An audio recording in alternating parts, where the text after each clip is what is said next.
En fait, le passage à l'acte pour moi d'une école, il a été comme un peu partout dans ma vie, parce que c'est un moment où, à l'intérieur de soi, on est sûr et c'est calme. Il n'y a pas une cellule qui est contre l'acte qu'on va poser. Sauf que moi, ça s'est passé pendant un stage. C'est-à-dire, j'animais un chemin initiatique et le groupe qui avait fait ce chemin, je leur propose, un an après, ça pousse. On a mis une graine, on va regarder ce qui arrive. Et le groupe était constitué, mais il y en avait un qui n'avait pas pu venir. Donc j'ai dit, je prends sa place. Et on fait le travail ensemble de cette graine qui pousse, parce que j'avais aussi travaillé avec eux pendant le chemin initiatique. Et à un moment, dans une méditation trans d'eau chaude, à un moment, ça a été évident que j'allais quitter mon cabinet sous très peu de temps, sur 2-3 ans, et que j'allais monter une école de néo-chamanisme. Alors ça, c'était pas possible. Mais quand je leur ai dit, voilà ce que je vais faire, personne n'y croyait, hein, d'une part. Mais ensuite, parce que quitter mon cabinet, c'est très important. Mais école de néo-chamanisme, je me moque à l'époque souvent de cette... je disais ce folklore du chamanisme, ça me faisait rigoler. Je disais, c'est pas possible, on le sort de son contexte, on en fait des grands guerriers, enfin c'est folklorique et c'est pas possible. Et là, j'étais en train de dire ce mot qui m'était venu et une sensation de... C'était ça. J'allais faire ça. Et c'était sûr. Et donc, elle me dit, mais tu vas faire quoi? Et j'ai dit, ben, je sais pas quoi. Mais je sais que je vais faire ça. Et je suis partie toute troublée et ça me faisait drôle. Je disais, ah, je vais fermer le cabinet, ah, je vais fermer le cabinet. Et l'école, mais une école de quoi? Enfin, le chamanisme.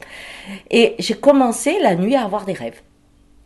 Et à partir de là, j'ai eu l'impression que l'ensemble de ma vie, eh bien, elle était faite pour ce moment-là. C'est-à-dire que je crois que après avoir, comment dire, essayé de comprendre le cerveau sur toutes ses formes, hein, que ce soit avec des outils, de la PNL, de l'hypnose, enfin tout ce qu'on a fait, après la psychologie, d'être rentré dans des schémas de groupe où on a beaucoup crié, beaucoup pleuré, beaucoup hurlé, toutes ces choses-là, tout d'un coup, je pouvais associer l'art. Et ça, c'est très important. L'art vivant, c'est-à-dire l'art de cette parole, c'est être en couple et laisser descendre ce qui vient. Et je me suis dit, bon, alors, je vais vivre concrètement ce que je dis. Je vais faire confiance. Cette école, je ne sais pas, mais je sais que ça sera. Et les premières conférences, c'était l'horreur. Parce qu'on me disait, mais concrètement, vous allez faire quoi pendant ces... Je disais, je ne sais pas, on va faire... Et je ne trouvais rien au départ. Et puis tout d'un coup, les vidéos venaient.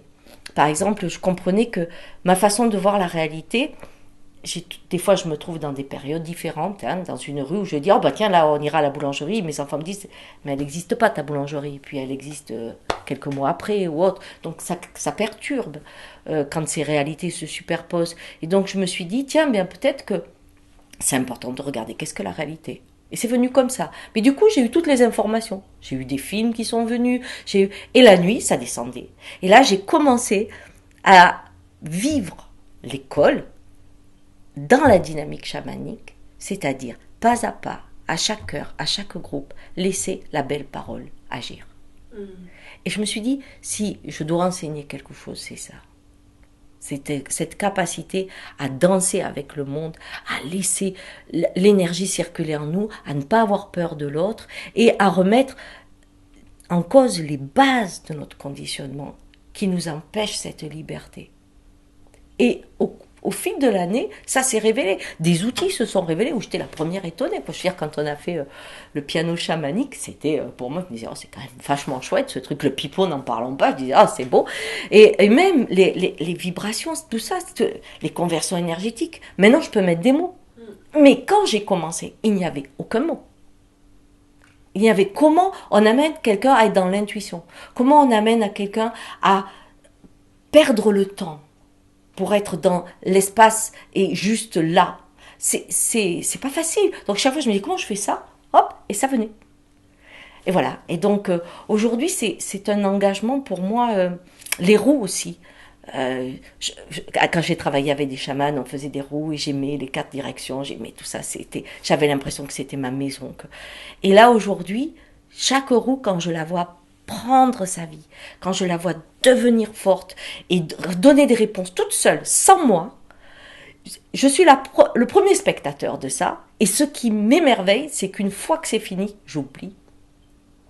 Donc, on n'a pas besoin de dire on défait une roue, même si on la défait. Dans la réalité, elle se termine toute seule.